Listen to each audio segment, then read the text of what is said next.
भी लिख सकते हैं, this is equivalent to d cube minus 4 d square D dash plus 5 d dash square minus 2 d dash cube on the variable z is equal to e to the power x plus 2y. Put it equation number 1. ये हमारा given partial differential equation है, ठीक। अब यहाँ से हमको सबसे पहला पार्ट जो है वो क्या फाइंड करना रहता है, CF. To find CF, this will be the first part of our solution. And for finding CF what we need is auxiliary equation, ठीक। ऑक्सिलरी इक्वेशन बनाने के लिए सबसे पहले तो जो ऑपरेटर तुमको दिख रहा है इक्वेशन 1 में, उसको इक्वेट कर लो 0 से, ठीक। तो ये आ जाएगा d cube minus 4 d square D dash plus 5 d dash square minus 2 d dash cube is equal to 0. ये हमारा ऑक्सिलरी इक्वेशन का बेसिक फॉर्म है, ठीक। इसी में मैंने तुम लोगों को बताया था कि हम इसमें क्या कर लेते हैं, जब CF फाइंड करना है तो डी डैश का जो हाईएस्ट ऑर्डर है यानी डी डैश क्यूब से पूरे इक्वेशन को डिवाइड कर लेते हैं और उसके बाद जो टर्म्स है डी अपॉन डी डैश उसको m के टर्म्स में लिखते हैं, ठीक। तो ये जो प्रोसेस है इसको करने का एक शॉर्ट तरीका ये होता है कि तुम d की जगह m पुट कर लो और d डैश की जगह 1 पुट कर लो, ठीक। This will work out only for homogeneous equation, ठीक। इसके आगे हम लोग नॉन होमोजीनियस भी पढ़ेंगे, उसमें ये काम नहीं करना है हमको. नॉन होमोजीनियस में ये करेक्ट ये नहीं रहेगा, करेक्ट तरीका नहीं रहेगा. लेकिन होमोजीनियस में इस तरह से तुमको ऑक्सिलरी इक्वेशन मिल सकता है by taking d as m and d dash as 1, ठीक. ये शॉर्टकट है लगाने के लिए, लेकिन तुम क्या लिखोगे, taking d upon d dash is equal to m, ठीक. हमको इक्वेशन मिल जाएगा m cube minus 4 m square plus 5m minus 2 is equal to 0. ये हमारा कॉम्प्लीमेंट्री फंक्शन बन गया, सॉरी ऑक्सिलरी इक्वेशन बन गया by taking d upon d dash is equal to 1. बात मेरी समझ में आई ना? प्रोसेस हमारा यही है, d अपॉन d डैश की जगह ही हम m डाल रहे हैं, लेकिन उसको करने का शॉर्ट तरीका ये है कि इस इक्वेशन में सीधा d की जगह m लिख दो और d डैश की जगह 1 लिख दो, तो ये एक ऑक्सिलरी इक्वेशन बन जाता है. क्लियर है? यहाँ तक जो लिखे हैं समझ आया है इस क्वेश्चन में? Yes ma'am. ओके, चलो तो ऑक्सिलरी इक्वेशन सबका बन गया. अब इस ऑक्सिलरी इक्वेशन को सॉल्व करके इसके तीनों रूट्स हमको फाइंड करना है. This will have 3 roots. What are the roots you have to find out? Try for it. Tell me what are the roots.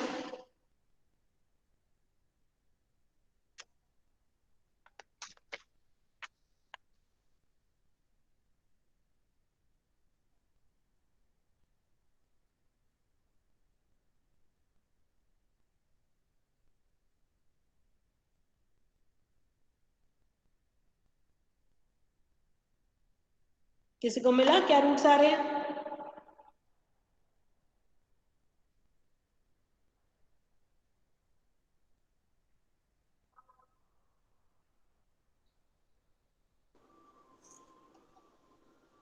Ma'am एक root. Yes, m is equal to 1. एक root 1 and 2. क्या क्या roots आ रहे हैं? Ma'am, 1, 1 and 2. Yes, 1 will be repeated twice and another root will be 2. ठीक, ये roots आ रहे हैं 1, 1 and 2. ठीक, तो अब यहाँ पे कॉम्प्लीमेंट्री फंक्शन कैसे लिखना है ध्यान से देख लो. कॉम्प्लीमेंट्री फंक्शन तुम लोगों को बताई थी, यहाँ कॉम्प्लीमेंट्री फंक्शन में उतने आर्बिट्री फंक्शंस मिलेंगे जितने तुम्हारा ऑर्डर है, यानी कि यहाँ जितनी वैल्यू है उतना तुमको अलग अलग ऑर्डर ये मिलेगा. यानी यहाँ पे 3 फंक्शंस मिलने वाले, f1, f2 और f3. ठीक, ये तो फिक्स्ड है, ये कम नहीं हो सकता. ठीक, किस तरह से मिलेंगे?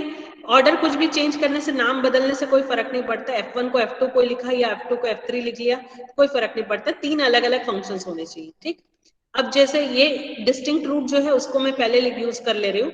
2 हमारा एक डिस्टिंक्ट रूट आया, तो 2 के करस्पॉन्डिंग पहला आर्बिट्री फंक्शन बन जाएगा y प्लस 2x. जो ये आर्बिट्री फंक्शन है इसका जो टर्म रहेगा वो टर्म किस फॉर्म में रहता है? y प्लस mx के फॉर्म में, और ये m की वैल्यू यहाँ से मिलती है हमको. ठीक, तो पहला अगर रूट मैंने लिया 2, तो 2 के करस्पॉन्डिंग आर्बिट्री फंक्शन बना f1 of y plus 2x. ठीक, नेक्स्ट m की वैल्यू मैं 1 ले लेती हूँ, तो दूसरा हमारा आर्बिट्री फंक्शन बन जाएगा y प्लस एक्स। ठीक, अब तीसरा क्योंकि ये रिपीटेड है, 1 को ही हम फिर से लिख रहे हैं, इसीलिए क्योंकि ये रिपीटेड है इसलिए एक x मल्टीप्लाई हो जाएगा। फंक्शन का नाम तो अलग ही आएगा f3, लेकिन इसका जो टर्म है वो सेम आएगा as the second one, y plus x. तो ये हमारा CF बन जाएगा। Then the roots are 1, 1 and 2। Clear? सबने लिख लिया? CF लिखने में कंफ्यूजन है किसी को तो पूछ लो।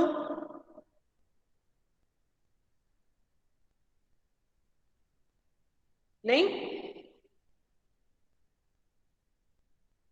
CF हमारा बन गया, इसको इक्वेशन नंबर डाल के रख लो, बाद में फाइनली आंसर में हम लिखेंगे इसको। हो गया सबका कि नहीं? Yes, sir. ओके, चलो अब नेक्स्ट पार्ट है to find the particular integral that is PI। ये हमारा सेकंड पार्ट है सोल्यूशन का।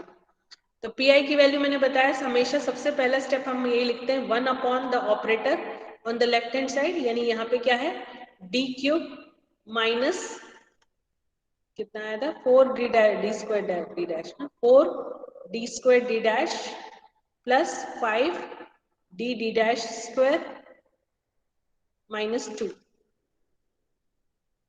d dash cube.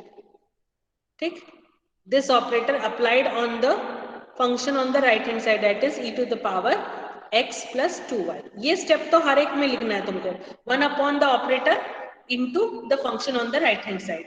ठीक, अब इसके बाद चेक करो कि ये जो फंक्शन है जिसके ऊपर तुमको ऑपरेटर लगाना है ये किस तरह का फंक्शन है। ये हमको दिख रहा है कि ये एक्सपोनेंशियल फंक्शन है, और जिसमें ये जो उसका जो पावर है, इंडाइसेस है, वो लीनियर फॉर्म में x का पावर भी 1 है, y का पावर भी 1 है। तो हम लोग शॉर्टकट लगा सकते हैं।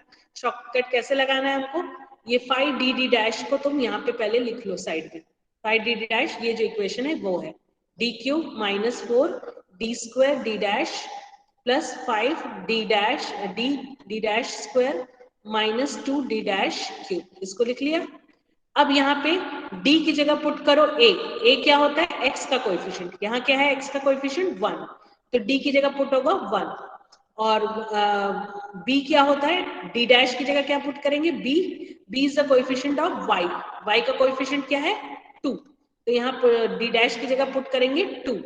ठीक, तो पुट करके देखोगे 1 माइनस 4 1 स्क्वायर इंटू 2 यानी कि 4 into 2 8 plus 5 into 1 into 2 square, that is 4 minus 2 into 2 square 2 cube, that is 8।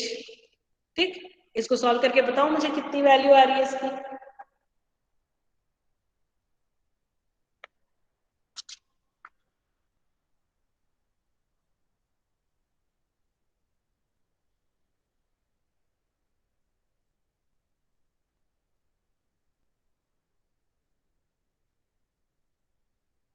कितना आ रहा है value? -3। Yes, correct, -3। So this value is not equal to 0। आगे और कुछ नहीं करना है, हम अब डायरेक्ट आंसर लिख सकते हैं। कैसे लिखते हैं आंसर, 1 अपॉन, क्योंकि हम लोगों को डिफरेंशिएट नहीं करना पड़ा इसीलिए न्यूमरेटर क्या बन गया रहा 1। ठीक, और डिनोमिनेटर में क्या लिखेंगे, जो भी नॉन जीरो वैल्यू आई उसको डिनोमिनेटर में लिख दो। ठीक, और फंक्शन तो बिल्कुल जो था वही रहेगा, e to the power x plus 2y। ठीक, तो PI क्या बन जाएगा हमारा, PI is equal to -1/3 e to the power x plus 2। ठीक, तो CF निकाल लिए, PI भी निकाल लिए, तो कंप्लीट सोल्यूशन जो है that will be the sum of CF and PI। Therefore complete solution of equation 1 is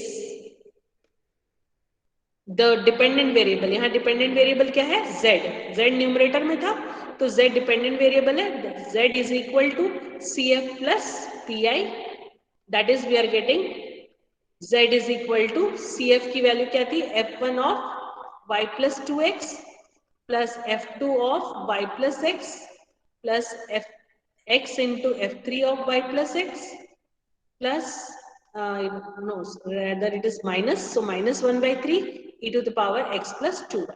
इतना पार्ट CF हो गया, इतना पार्ट PI हो गया। ठीक, तो ये आ गया हमारा कंप्लीट सोल्यूशन। Got it? कोई डाउट है यहां तक? No ma'am. चलो, तो नेक्स्ट हम लोग ये करें, नेक्स्ट क्वेश्चन देखें। तो ये हमने शॉर्टकट, पहला शॉर्टकट देख लिया एक्सपोनेंशियल फंक्शन के लिए कैसे शॉर्टकट अप्लाई करते हैं। अब नेक्स्ट क्वेश्चन में हम देख लेते हैं साइन फंक्शन के लिए कैसे अप्लाई करते हैं। चलो नोट करो क्वेश्चन को। Solve del 2y upon del t square minus a square del 2y upon del x square is equal to e sine pt। ठीक, अब ये क्वेश्चन में देखो, इसमें तुम्हारा जो इक्वेशन है उसमें इंडिपेंडेंट वेरिएबल क्या है और डिपेंडेंट वेरिएबल क्या है, उसके हिसाब से तो नोटेशंस फिक्स करोगे। यहाँ पे इंडिपेंडेंट वेरिएबल है t और x, जनरली हम x एंड y लेते हैं, यहाँ लेकिन क्या दिया हुआ है, t और x दिया हुआ है, और डिपेंडेंट वेरिएबल दिया है y। ठीक, तो उसी के अकॉर्डिंग तुम नेमिंग करोगे और आंसर भी वैसे ही लिखोगे। Solution will be y in terms of x and t, z मत लिख देना, वहां पे गलत हो जाएगा। ठीक है, so we will use the operators, वही वैसे ही लिखेंगे ऑपरेटर को, d लिख लेंगे पहले ऑपरेटर को, del by del x को d लिख लिए सपोज, और d डैश हम लोग del by del y की जगह del by del t को लिख लेते हैं। ठीक है, या उल्टा भी कर सकते हो, del by del t पहले आया तो उसको d ले लेते हैं, इसको d डैश ले लेते हैं। ठीक है, d को ले लेते हैं del by del t और d डैश को ले लेते हैं del by del x। उससे नेमिंग से कोई फर्क नहीं पड़ेगा, फाइनल आंसर सेम ही आएगा। ठीक है, बस दो वेरिएबल्स है तो दो ऑपरेटर्स डिफाइन करने हैं तुमको। क्लियर? तो चलो मेरे को बताओ इक्वेशन क्या आ रहा है और इसका CF ऑक्सिलरी इक्वेशन क्या आ रहा है, सॉल्व करके बताओ तो मुझे। ऑक्सिलरी इक्वेशन के रूट्स निकालो, जैसे जैसे अभी पिछले क्वेश्चन में स्टेप्स लिखाई थी ना, वैसे वैसे लिखते जाओ। गिवन इक्वेशन को लिखो पहले, फिर फाइंड ऑक्सिलरी इक्वेशन लिखो और रूट्स निकालो ऑक्सिलरी इक्वेशन की।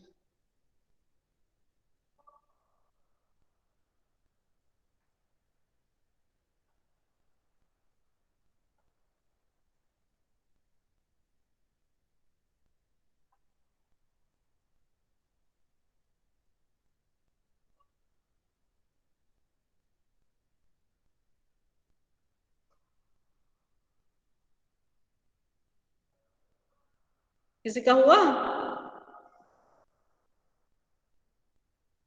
गिवन इक्वेशन क्या आ रहा है?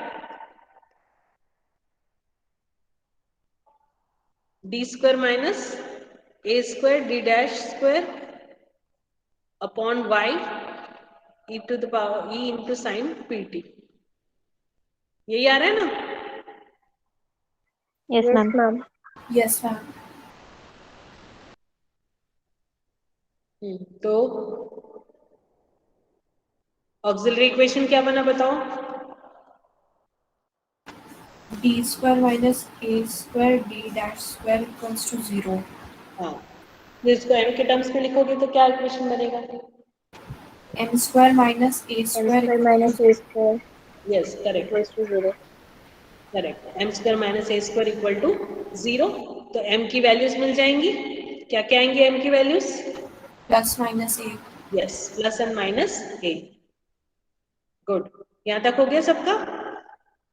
Yes, ma'am. Yes, ma'am. तो अब ये रूट्स मिल गए तो CF निकाल सकते हो। CF क्या आएगा बता सकते हो कोई?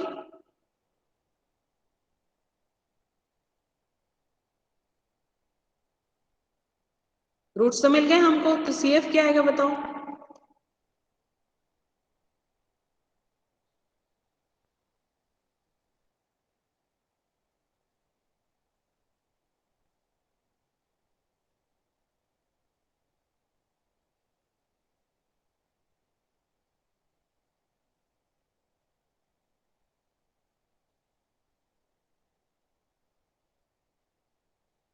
Yes anyone?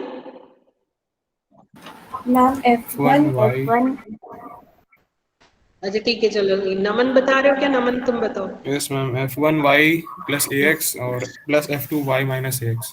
Yes right.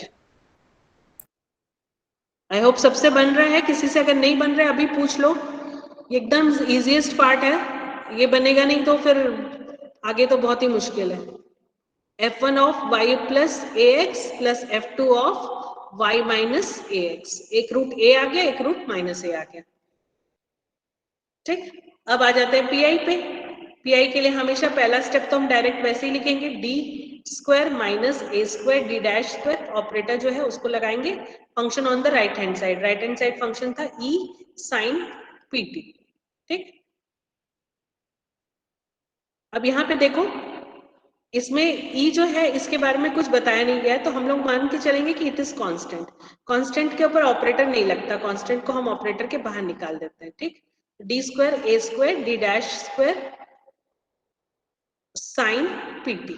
ठीक, तो ये जो हमारा फंक्शन आ रहा है on the right hand side, that is a function of the form sine, और जिसमें साइन का लीनियर टर्म आ रहा है पीटी।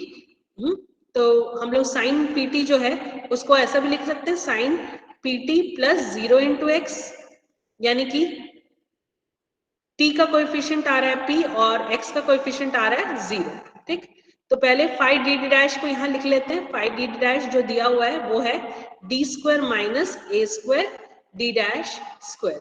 ठीक, अब इसमें d की जगह, d जो था ऑपरेटर वो तुमने लिखा था डेल बाय डेल टी को d लिखा था। ठीक, तो d की जगह t का कोएफिशिएंट पुट होगा, है ना, तो यानी d स्क्वायर की जगह पुट होगा माइनस p स्क्वायर, क्योंकि यहाँ पे हम साइन फंक्शन का कर रहे हैं। जब एक्सपोनेंशियल का करते हैं सीधा डी की जगह पी लिखते हैं, लेकिन साइन और कोसाइन में क्या करते हैं, डी स्क्वायर की जगह माइनस पी स्क्वायर आएगा। ठीक है, और d dash square, D dash जो है वो था डेल बाय डेल एक्स का, तो डी डैश स्क्वायर की जगह पुट होगा minus coefficient of x, x का कोएफिशिएंट यहाँ है 0, तो माइनस 0 स्क्वायर।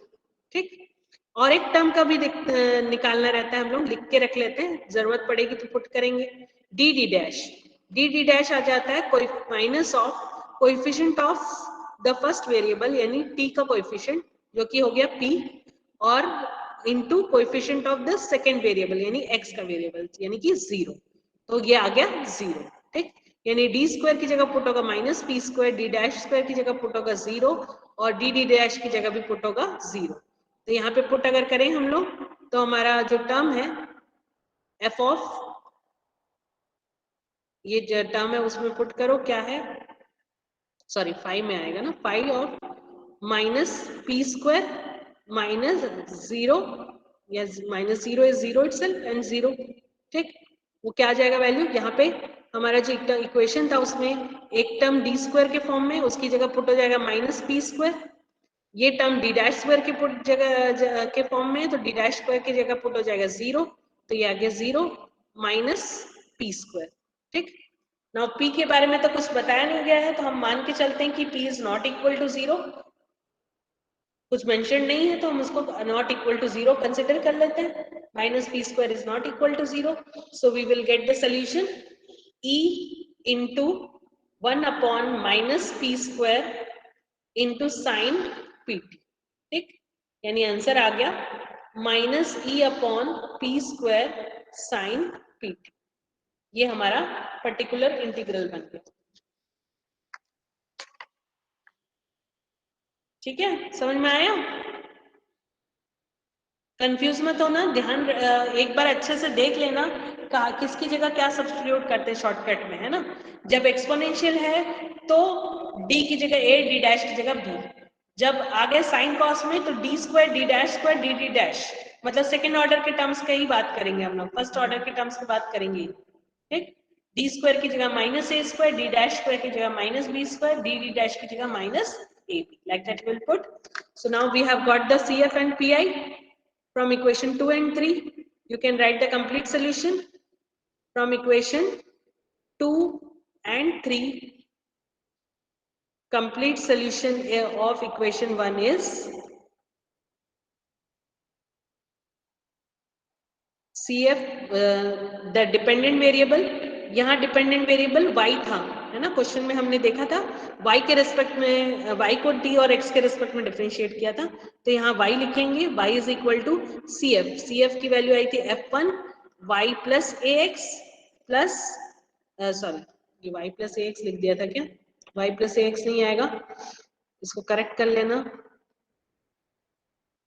क्या आएगा यहाँ पे, x plus 80 हाँ x प्लस 80 और यहाँ आ जाएगा x माइनस 80, ठीक, यहाँ पे भी करेक्ट कर लो, x प्लस 80, यहाँ आ जाएगा x minus 80 and pi is e upon minus e upon p square sine pt.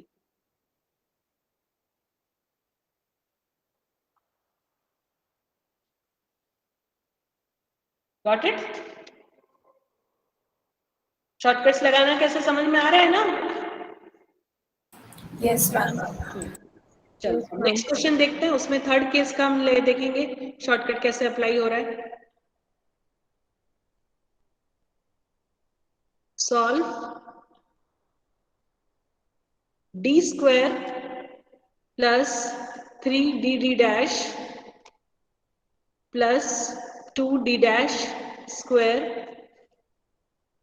Of z is equal to 24xy. तो यहाँ क्वेश्चन में ही ऑपरेटर के टर्म्स में ही लिखा हुआ है, तो तब भी तुम लोग ऑपरेटर्स को एक बार डिफाइन जरूर कर लेना कि तुम किसको ले रहे हो, ठीक. जब ये डायरेक्टली ऑपरेटर्स में लिखा हुआ है तो हम मान के चलते हैं डी जो है वो डेल बाई डेल एक्स को डिनोट कर रहा है और d dash del by del y को, ठीक है. तो हम लोग लेके ये करके लिखेंगे, given equation is D square plus 3d dash plus 2d dash square of z is equal to 24xy, where d is denoting differentiation with respect to x and d dash is denoting differentiation with respect to y. ठीक, ये लिखना है ऐसे, ठीक. अब CF निकालने का काम तुम लोग खुद से करो. ऑक्सिलरी इक्वेशन सबसे पहले लिख के बताओ मुझे क्या आ रही है, m के टर्म्स में बताना मुझे ऑक्सिलरी इक्वेशन क्या आ रहा है.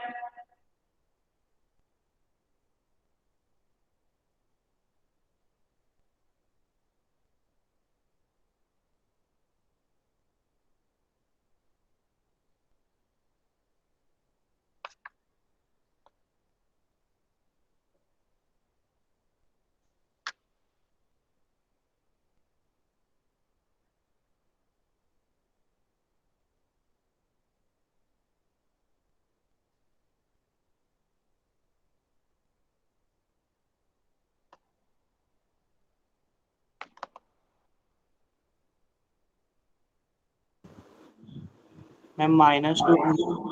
Yes, roots are -2 and -1. -1, ठीक है. इक्वेशन बन रहा है तुम्हारा m square plus 3m plus 2, है ना. तो रूट्स आ जाएंगे, m की वैल्यूज आ जाएंगी -2 -1. बन गया. अरे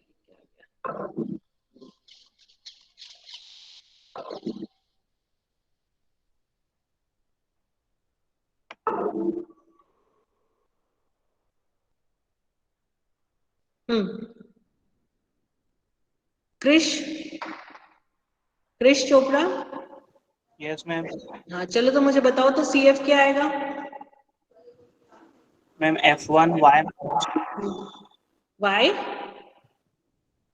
-2x हाँ फिर plus F2 y -x. Yes good. चलो जल्दी से सब लोग CF लिख लो. CF is equal to F1 y -2x plus F2 y -x, ठीक. अब PI पे आ जाते हैं हम लोग. PI is equal to 1 upon the operator that is d square plus 3d dash plus 2d dash square. This is applied on the term 24xy, ठीक. Again 24 is constant, तो उसको तो हम ऑपरेटर के बाहर निकाल देंगे. 24 को बाहर कर दिए, ऑपरेटर हो गया d square plus 3d dash plus 2d dash square into xy, ठीक. अब ये जो फंक्शन है ये किस फॉर्म में, पॉलिनोमियल के फॉर्म में, जो मैंने केस 3 बताया तुमको, x to the power m y to the power n के फॉर्म में। ठीक, अब इस केस में क्या करना रहता है वो आप क्वेश्चन में अच्छे से समझ लो।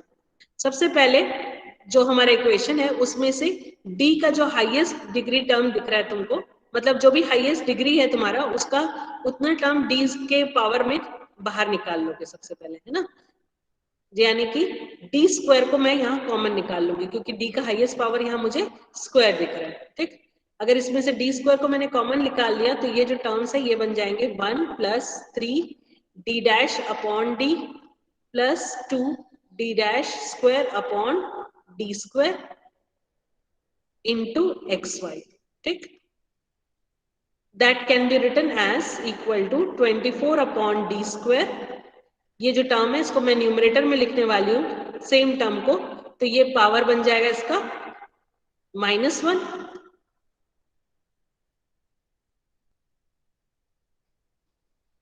Into xy। ठीक, यहां तक क्लियर है, समझ में आया यहां तक क्या किए। सबसे पहले कांस्टेंट अगर दिख रहा है तो कांस्टेंट को बाहर कर दो, उसके बाद d का जो हाईएस्ट पावर टर्म है उसको डिनोमिनेटर से कॉमन निकालो, तो डिनोमिनेटर में d स्क्वायर को कॉमन निकाले तो ये टर्म्स बन गए। क्यों कॉमन निकाले हम लोग, क्योंकि हमको एक टर्म को 1 बनाना था। ठीक, अगर ये -d स्क्वायर होता तो मैं -d स्क्वायर को कॉमन निकालती क्योंकि मुझे पहला टर्म 1 चाहिए। ठीक, 1 बन गया तो उस टर्म को न्यूमरेटर में ले जाके लिखो तो ये आ जाता है 1 plus 3d dash upon d plus 2d dash square upon d square to the power -1। Now if I take 3d dash upon d plus 2d dash square upon d square as equal to t। ठीक, तो ये जो term है ये बन जाएगा 24 upon d square 1 plus t whole inverse xy। ठीक, अब तुम लोगों को मालूम है कि बाइनोमियल थ्योरम इसमें अप्लाई हो सकता है। 1 प्लस t होल इनवर्स का एक्सपेंशन क्या होता है binomial series, can anybody tell me? 1 plus t whole inverse का बाइनोमियल एक्सपेंशन क्या होता है, binomial series?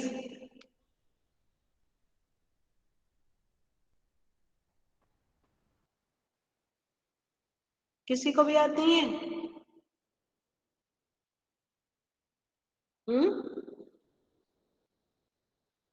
No, so sad, many times it has been repeated in first semester also you have learned it, in second semester also you have learned it, then also you don't remember.